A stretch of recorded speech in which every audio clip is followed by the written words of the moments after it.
DIY with Chris, giving you the tools to do it yourself.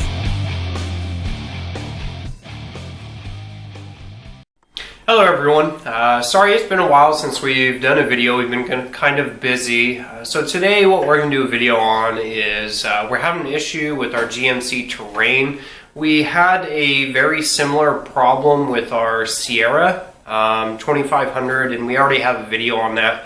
It's a throttle body cleaning. But what initially is happening is on occasion whenever you start it, and it's starting to happen more and more lately, but on occasion when you start it, it slips into reduced power mode, and it'll like throw up an exclamation mark on the dashboard and whatnot, and then it'll also say service Stabilitrak system. So with some research, because again, like I said, this happened to my truck, it was last year.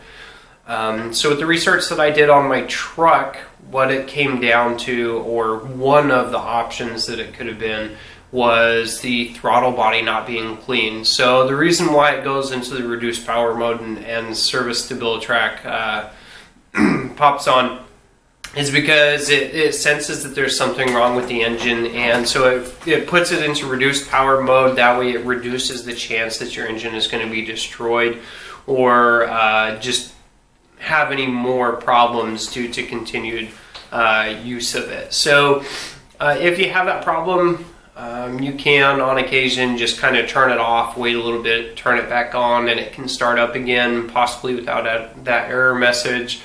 Multiple forums have said that people have been driving right down the highway, and so they were going down the highway when it happened, and so all of a sudden you're going like 75 miles an hour, and then you slip down to 25 or 35 miles an hour, and that's not a good thing. So again, this is just one of the options that can fix it. It worked on our truck, and I've never had the problem again since then, but it's just a throttle body cleaning. It's really easy to do.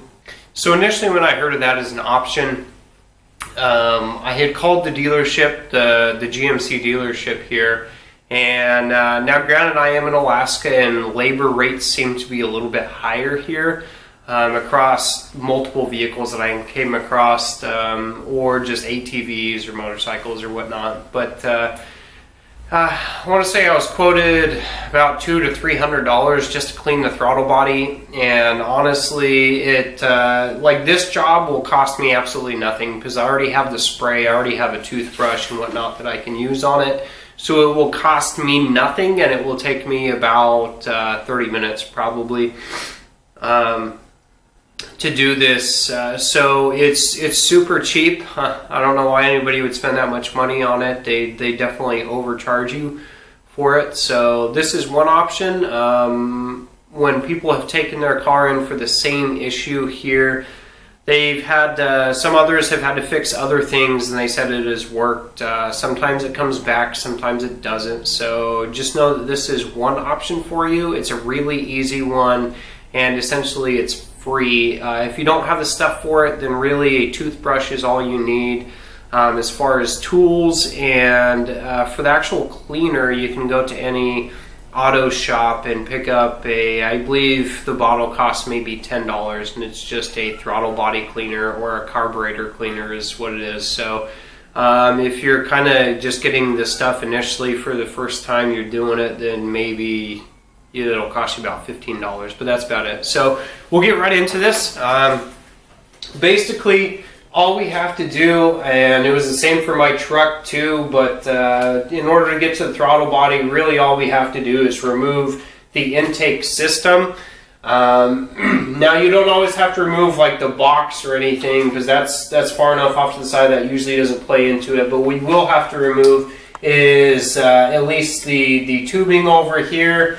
And then this whole housing right here will have to come up and off. And as soon as we remove this housing, it has the tubing that's going down to the intake hose that's going down to the throttle body. So we'll have to unhook a few wires, but they have little wire boots, so it's pretty easy to do. We'll go ahead and get started here. Alright, so one of the first steps that we're going to do, it's pretty easy, is you'll find this little hose right here on the side. And it just takes a little bit of pressure, and you'll just pop it out.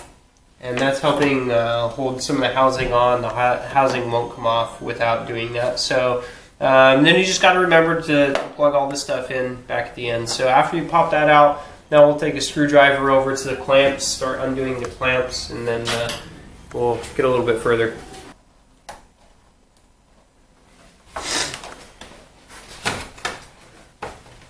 Alright, so we just removed that portion right there, so we're a little bit closer now. Okay, so we were able to get this hose off. The next thing, all it is it has two bolts. They're actually kind of like little caps back here. You don't have to unscrew anything or whatnot. It takes pressure, so if you just apply pressure to the back, I've already popped it off, but you just pop that off here, and then you have another hose just like this where it has a hose clamp on it, so you have to loosen the hose and then wiggle the hose off, and as soon as you've wiggled that hose off, you'll have this. So I'll show you. This is the hose that I was talking about, and again, it just has another clamp. So it's that easy. You just loosen the clamp, and then the whole thing comes off. This one was probably the hardest part, just trying to get this hose off of the actual throttle body itself. But now that that is out of the way, you can actually see the throttle body right here.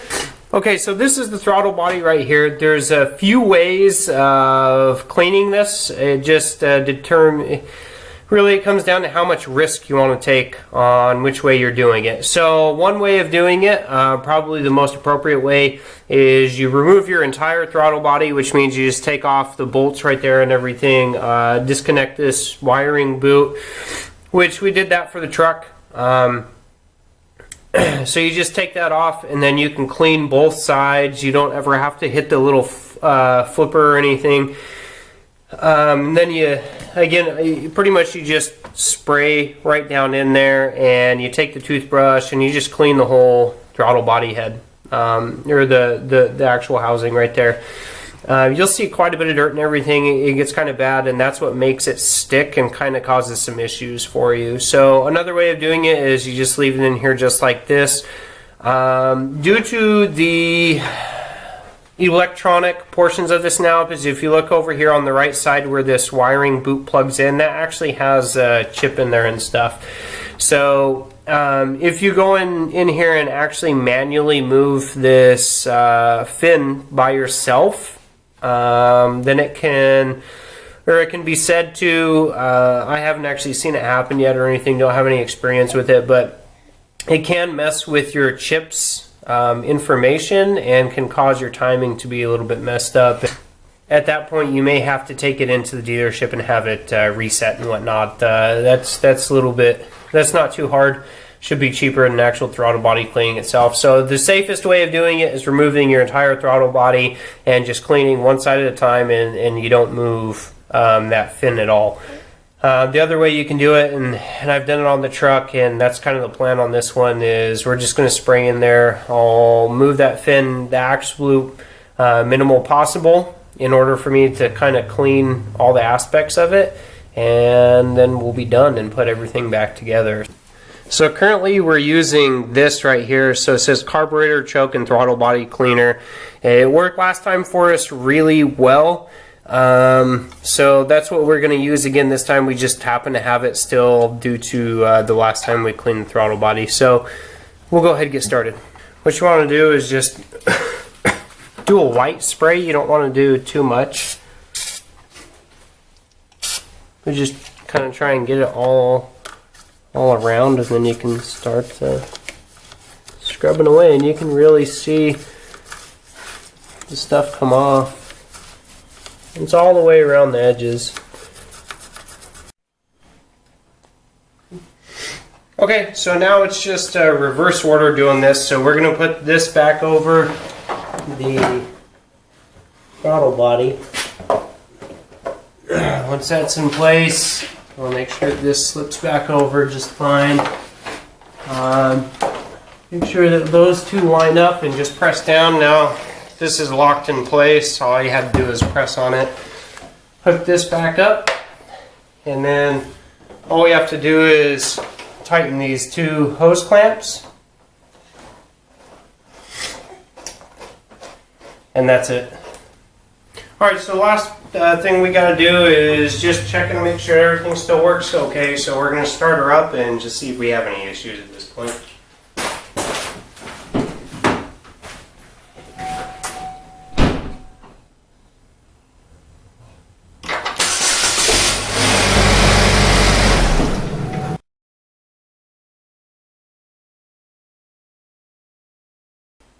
Alright, so we just started the car, you ran with no problems. So, the only thing that has been constant lately was that the service engine light was on. Now I never went to check and see and get it coded or anything to see exactly what it was, but last time I started up, just to pull the car right into the garage here and start working on it, that service engine light was on, and right now, as I turned it on, that light just went away. So that light has been constant this whole time that we've been having issues, and it just went away after I cleaned this throttle body. It's a very common issue with Chevy and GMC, it seems. So if you have that error message coming up, just try and clean your throttle body first before you go anywhere else. It's going to be your absolute cheapest option. And it's resolved the issue on both of my cars so far. So I'll try and do follow-up in the comments or anything if this doesn't work and if I did have to do something else. But as of right now, both of my vehicles that I've had this happen to have been resolved just by cleaning the throttle body. I really hope that helped. If you have any questions or comments on this, please let me know. This is also equal to the Chevy Equinox. Their engines are pretty much the exact same. They have the same layout and everything, so it's also compatible with that one. But just have a great day. DIY with Chris, giving you the tools to do it yourself.